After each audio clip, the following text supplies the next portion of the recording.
कि हम कल का वीडियो जो था जिसमें हम अक्षांशों के बारे में पढ़ रहे थे और अचानक हमारा वीडियो रुक गया था। और कल हमने जो देखा था कि जो कर्क रेखा है और मकर रेखा है, ये 23.5 डिग्री पर ही हमने क्यों माना। अगर हमको मानना था तो 24 डिग्री पर मान सकते थे, मानना था तो हमें 25 डिग्री पर मान सकते थे। हमने 23.5 डिग्री को ही हमने कर्क रेखा क्यों माना, इस बात पर हम चर्चा कर रहे थे। तो चलिए अपने इस चर्चा को कंटिन्यू करते हैं। जैसा कि हमने पढ़ा था कि ये हमारी पृथ्वी है और ये हमारा 0 डिग्री विषुवत वृत्त है। 0 डिग्री हमारा विषुवत वृत्त है और ऊपर हमारा ये जो है हमारा 23.5 डिग्री हमारा जो है कर्क रेखा है और नीचे हमारा जो है 23.5 डिग्री हमारा जो है मकर रेखा है। अब हमने ये बात की, इस पर चर्चा कर रहे थे कि अगर हमको कर्क रेखा और मकर रेखा को मानना था तो हमने 30 डिग्री को क्यों माना। अरे मानना था तो यार पूरा 24 डिग्री ले लिए होते या 25 डिग्री ले लिए होते या 23 ही लेना था तो 23 डिग्री ले लिए होते। ये 23.5 क्यों लिए, तो इस पर हम चर्चा कर रहे थे। तो 23.5 डिग्री हमने इस वजह से लिया क्योंकि जैसा कि मैंने बताया कि हमारी जो पृथ्वी है ये क्या ध्रुव पर चपटी है और पृथ्वी झुकी हुई है। तो पृथ्वी अपने अक्ष पर चाहे कैसे भी घूर्णन कर ले या सूर्य की परिक्रमा चाहे कैसे भी कर ले, ये हमारी पृथ्वी कैसे भी परिक्रमा कर ले हमारी पृथ्वी, ये वाला जो हिस्सा होता है जो 23.5 डिग्री उत्तर और 23.5 डिग्री दक्षिण, जिसको हम कर्क रेखा और मकर रेखा कहते हैं, ये वाला जो हिस्सा होता है, ये वाला हिस्सा होता है, ऐसा हिस्सा होता है जहां पर साल के 12 महीने सबसे ज्यादा सूर्य की किरणें यहाँ पर गिरती है। सूर्य की किरणें सबसे ज्यादा गिरती है का मतलब है कि ये वो क्षेत्र है जहां पर 12 महीने सबसे ज्यादा क्या यहाँ पर धूप रहता है। ये वो क्षेत्र है जहां पर सूर्य सबसे ज्यादा समय तक अपनी रोशनी देता है। ये वो क्षेत्र है जहां पर सबसे ज्यादा क्या गर्मी होती है। ठीक है, अब जैसा कि मैंने आपको कल बताया था कि ये आपका मान लीजिए 1 डिग्री अक्षांश है, ये आपका 2 डिग्री अक्षांश है, ऊपर से 3-4 डिग्री आपका अक्षांश होगा। तो दो अक्षांशों के बीच में जो दूरी होती है, ये दूरी जो होती है इसको हम ना, जो जगह होता है, जो दूरी होता है, इसको हम कटिबंध बोलते हैं। क्या बोलते हैं? कटिबंध, कटिबंध बोलते हैं, कटिबंध बोलते हैं, कटिबंध बोलते हैं, इसको हम कटिबंध बोलते हैं। और दो अक्षांशों के बीच जो दूरी होती है ना, वो कितनी होती है? वो 111 किलोमीटर होती है लगभग में। ये लगभग में 111 किलोमीटर क्या होती है? दो अक्षांशों के बीच में दूरी होती है।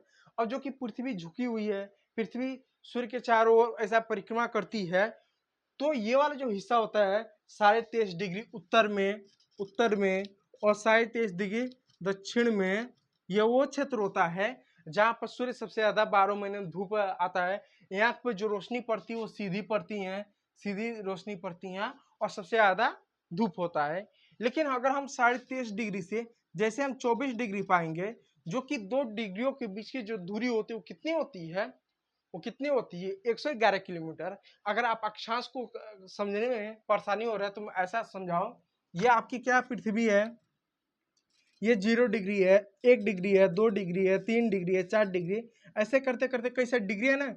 तो ये जो दो अक्षांशों के बीच में ये जो दूरी है ना, ये आपकी दूरी, ये जो दूरी है, इसको जो है, जो बीच की जो दूरी है, इस वो जो दूरी 111 किलोमीटर होती है। और दो अक्षांशों बीच में जो जगह होता है ना, इसको हम कटिबंध बोलते हैं। क्या बोलते हैं? कटिबंध हम बोलते हैं। तो जैसे अगर हम 24 डिग्री दक्षिण में चले जाएंगे, तो जैसे 24 से दक्षिण में जाएंगे तो क्या होगा? हमारा जो है आधा डिग्री हम और दक्षिण गोलार्ध में आ जाएंगे। और दक्षिण गोलार्ध में आने का मतलब क्या हुआ कि मोटी मोटा जो है हम कितना 55 किलोमीटर और नीचे आ गए। तो आप समझ लिए यहाँ पर ए पॉइंट पर खड़े हुए हैं और वहां से अगर आप 55 किलोमीटर आगे चल जाएं तो 55 किलोमीटर के, ये बताइए क्या दूरी कम होती है? क्या नहीं कम होती है। 55 किलोमीटर आगे बढ़ने से जलवायु, भूगोल, यहाँ तक के मौसम बदल जाता है। तो इसलिए हमने इसको क्या 23.5 डिग्री हमने माना है। इसलिए जो 23.5 डिग्री उत्तर और दक्षिण अक्षांश होता है, ये जो क्षेत्र होता है जिसमें सूर्य सबसे ज्यादा पड़ता है, जिसको हम उष्ण कटिबंधी कहते हैं। अब उष्ण कटिबंधी क्यों कहते हैं? क्योंकि सबसे ज्यादा धूप होगा तो यहाँ पर उष्मा ज्यादा होगी, इसलिए उष्मा ज्यादा होगी, इसलिए इस क्षेत्र को क्या बोलते हैं? इसलिए इस क्षेत्र को क्या बोलते हैं? उष्ण बोलते हैं। इसलिए इस क्षेत्र को बोलते हैं उष्ण, उष्ण बोलते हैं। इसलिए इस क्षेत्र को क्या बोलते हैं? उष्ण बोलते हैं। और जो कि दो अक्षांशों के बीच में जो 23.5 डिग्री भी आपकी अक्षांश रेखा है, जो दक्षिण में जो 23.5 डिग्री भी अक्षांश रेखा है, तो इसको हम क्या बोलते हैं? कटिबंध। दो अक्षांशों के बीच की दूरी को बोलते हैं कटिबंध, इसलिए इसका नाम होता है उष्ण कटिबंध। आई होप आप लोग समझ पा रहे होंगे। यदि आप नहीं समझ पा रहे हो तो कमेंट करके बताइएगा, ठीक है।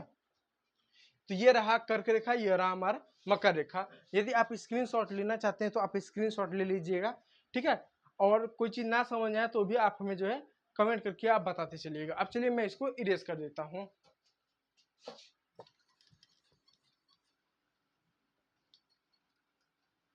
चलिए, ठीक। अब देखिए, इसको मैं अच्छे से,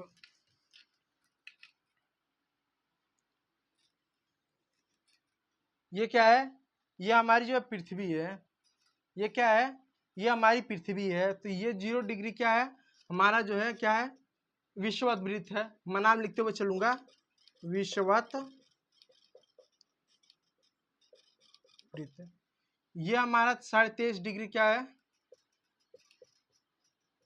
उत्तर में क्या है? कर्क रेखा, ठीक है। ये जो है हमारा दक्षिण में क्या है?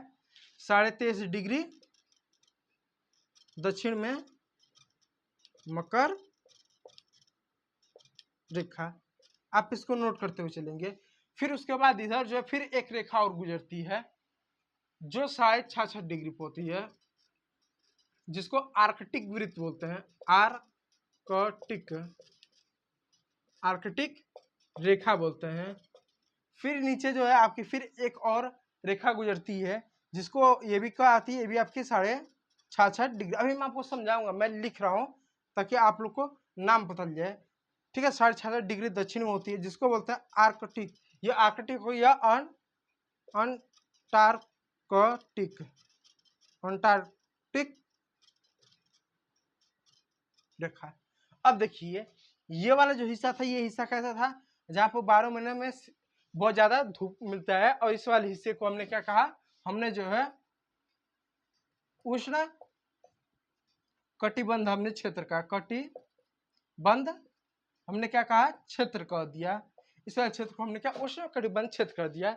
लेकिन ये वाला जो हिस्सा हुआ जो 23.5 डिग्री दक्षिण से लेके 66.5 डिग्री दक्षिण तक, ये वाला जो हिस्सा हो गया, ये वाला हिस्सा हो गया, ये वाला हिस्सा हो गया, और उत्तर में ये वाला जो हिस्सा हो गया, ये वो हिस्सा है जहां पर ना तो सबसे ज्यादा धूप होता है ना तो सबसे ज्यादा ठंड होता है। यानी ये हिस्सा होता है जहां पर सूर्य की किरणें थोड़ी सी तिरछे पड़ती हैं, बहुत ज्यादा तिरछी नहीं पड़ती हैं, बहुत ज्यादा सीधी नहीं पड़ती, बहुत ज्यादा तिरछी नहीं पड़ती, बहुत ज्यादा सीधी नहीं पड़ती। तो ये वाला जो हिस्सा ऐसा हिस्सा है जहाँ पर ना तो तापमान अत्यधिक कम होता है ना तो तापमान अत्यधिक ज्यादा होता है। ये वो क्षेत्र है जहाँ पर साल में एक समय ऐसा आएगा जब यहाँ का तापमान 3 डिग्री सेल्सियस लेकर 18 डिग्री सेल्सियस तक यहाँ का तापमान रहेगा। एक समय आएगा जब यहाँ का तापमान 3 डिग्री सेल्सियस से लेके 18 डिग्री सेल्सियस के बीच में क्या तापमान रहेगा, और नीचे भी वही स्थिति रहती है।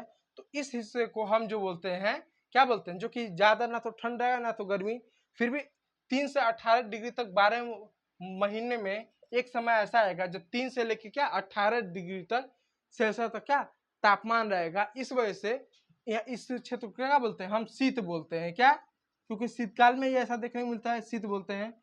और शीत बोलते हैं शीतोष्ण, इसको बोलते हैं शीतोष्ण कटिबंध बोलते हैं। क्या बोलते हैं? कटिबंध। इस वजह से इस क्षेत्र को हम बोलते हैं शीतोष्ण कटिबंध। ऊपर वाले हिस्सों को भी बोलते हैं शीतोष्ण कटिबंध। तो ये वाला जो 66.5 डिग्री ऊपर का ये वाला जो हिस्सा है और ये वाला हिस्सा है, इस वाले हिस्से को हम बोलते हैं शीतोष्ण कटिबंध बोलते हैं, ठीक है। उसके बाद आपका ये हमारा ध्रुव आ जा रहा है, ये आपका क्या आ जा रहा है? दक्षिणी ध्रुव आ जा रहा है, ये वाला क्षेत्र आज आपका आ जा रहा है दक्षिणी ध्रुव, ये वाला इससे आपका आ जा रहा है उत्तरी ध्रुव आ जा रहा है। अब ये वाला हिस्सा ऐसा है जहां पर पृथ्वी जो कि ध्रुवों पर चपटी है, पृथ्वी क्या है जो कि ध्रुवों पर चपटी है और बीच में उभरी हुए और अपने अक्ष पर झुकी हुई, ध्रुवों पर चपटी है झुके हुए, इसलिए अपने अक्ष पर चाहे कैसे भी पृथ्वी घूम ले, ये क्या होता है, ये वाला हिस्सा ऐसा होता है जहां पर क्या सूर्य की रोशनी तिरछी मिलती है, क्या मिलती है, तिरछी मिलती है। और तिरछी मिलती है इस वजह से क्या होता है, यहाँ पर बहुत ज्यादा ठंड होता है, पृथ्वी पर सबसे ज्यादा तापमान इन ध्रुवों पर होता है, सबसे कम तापमान इधर ही होता है, माइनस में यहाँ का तापमान होता है। और ये जो ध्रुव होते हैं, इन ध्रुवों पर 6 महीने की दिन होती है और 6 महीने की रात होती है। अब ऐसा क्यों कि 6 महीने की दिन होती है 6 महीने की रात होती है, इस पर चर्चा करेंगे। तो ध्रुवों पर 6 महीने की दिन होती है और 6 महीने की रात होती है, और जब 6 महीने की दिन होती है तो भी यहाँ का जो तापमान होता है वो माइनस में होता है, क्योंकि वो धूप होने के बावजूद यहाँ क्या सूर्य की जो किरणें पड़ेंगी वो तिरछी पड़ती है, जो सूर्य की जो किरणें पड़ती है वो तिरछी पड़ती हैं, इस वजह से भी इसको सूर्य की किरणें क्या तिरछी पड़ती हैं, इस वजह से यहाँ गर्मियों में भी या कहीं जब यहाँ पर धूप पड़ता है तो भी यहाँ का तापमान माइनस में रहता है, और जब यहाँ पर रात रहती है तो तापमान और भी ज्यादा माइनस में चला जाता है। और इस वाले हिस्से को बोलते हैं शीत कटिबंध, इस वाले हिस्से को बोलते हैं क्या, इस वाले हिस्से को बोलते हैं शीत कटिबंध, ऊपर वाले हिस्से को भी बोलेंगे शीत कटिबंध। मैं उम्मीद कर रहा हूँ कि आप लोग चीजें समझ पा रहे हैं, यदि समझ नहीं आया तो कमेंट करके आप बताइएगा, और आप इसका जो एक स्क्रीनशॉट आप जो है ले सकते हैं। तो ये जो था हमारा क्या था अक्षांशों के बारे में, ये मोटी मोटी कुछ रेखाएं थी, इसके बारे में हमको पढ़ना था। अब मैं इरेज करने बाद अक्षांशों संबंधित कुछ चीजों के बारे में बता देता हूँ, ठीक है, अक्षांशों के बारे में, ठीक है। अब जो कि आपने इन अक्षांशों के बारे में पढ़ लिया है, तो पढ़ के आपको ऐसा नहीं लगा कि जो अक्षांश होते हैं तो जलवायु विभाजन का काम कर रहा है, कि बता रहा है कि पृथ्वी, ये जो आपकी पृथ्वी है इस हिस्से पे कुछ अलग टाइप का मौसम रहेगा, इस हिस्से पे कुछ अलग टाइप का मौसम रहेगा इधर, और इधर कुछ और टाइप का मौसम रहेगा, ये बता नहीं रहा है। तो क्या कर रहा है ये अक्षांश, अक्षांश क्या कर रहा है, जलवायु विभाजन का काम कर रहा है। तो अक्षांश का काम होता है पृथ्वी पर जलवायु का विभाजन करना, अक्षांशों का ये जो है काम होता है, ठीक है, अक्षांशों का ये जो है काम होता है। आई होप आप समझ पा रहे होंगे मेरी बात को। तो ये था अक्षांश का क्लास, और आज के क्लास में जो पार्ट 3 था इसमें हमको मुझे जो है अक्षांश के बारे में ही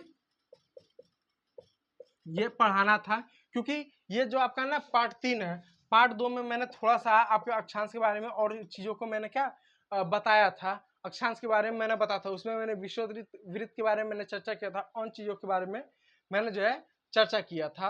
अब जो है कल का वीडियो जो तकरीबन 20 से 25 मिनट का होगा, यह तो बहुत ज्यादा हो जा रहा है, मैं कह दूं 15 से 20 मिनट का जो वीडियो होगा, जिसमें हम क्या देशांतर को देखेंगे, हम देशांतर को देखेंगे, देशांतर को देखने के बाद भारत की आकार को देखेंगे, भारत का आकार देखेंगे, इसके पड़ोसी देशों के बारे में चर्चा करेंगे, इसके थोड़ा बहुत भूगोलिक परिस्थितियों की चर्चा कर लेंगे, और उसके बाद स्थिति को देखेंगे कि विश्व में इसकी स्थिति कहाँ पर है। तो आज के वीडियो में इतना ही, यदि वीडियो अच्छा लगा तो लाइक कीजिएगा, चैनल को सब्सक्राइब कीजिएगा। और एक बात बता दूं, जब आप ये शुरुआत में वीडियो देखेंगे तो बहुत सारे बच्चे इस वीडियो को आपस में जोड़ नहीं पाएंगे, तो उनसे रिक्वेस्ट है कि आप जो है ना सेकेंड पार्ट जो देखें, तभी आपको ये समझ में आएगा, क्योंकि सेकेंड पार्ट टूट गया था, उसका ही ये सारांश मैं उसको बताने के लिए वीडियो बनाया हूँ। तो वीडियो देखने के लिए बहुत बहुत धन्यवाद, thank you for watching my video. और एक बात और सुन लीजिएगा, पीडीएफ पाने के लिए ओमकार मौर्य क्लासेस जो टेलीग्राम चैनल है, वहां पर जाकर आप टेलीग्राम चैनल पर आप पीडीएफ पा सकते हैं और हमारे क्लास को साथ ज्वाइन हो सकते हैं, ठीक है। चलिए, तो आज की वीडियो में इतना ही, धन्यवाद।